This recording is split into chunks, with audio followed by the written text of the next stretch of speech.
মাকাম ইব্রাহিম একটা জায়গা আছে না, ইব্রাহিম আলাইহিস সালামের পায়ের ছাপ সেখানে আছে, গ্লাসের ভিতরে বন্দি করা আছে।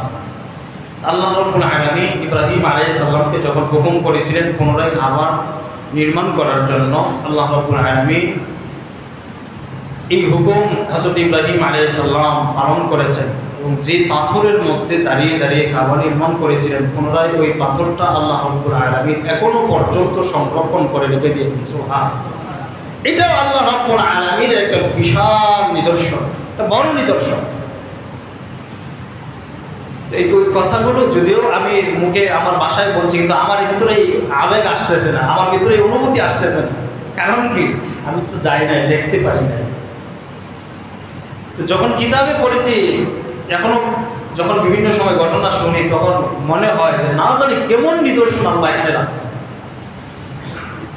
ছোটবেলা থেকে আল্লাহ তাআলার কাছে ফরিয়াদ করি, আল্লাহ মৃত্যুর আগে একবার হলেও তোমার ঘর রওজা, রাসূলের হাবিব, আপনার হাবিবের রওজা জিয়ারতের তৌফিক দিন। আল্লাহ আমাদের সকলকে কবুল করুন, সকলে বলে আমিন। তো মাকাম ইব্রাহিমে আরেক নিদর্শন।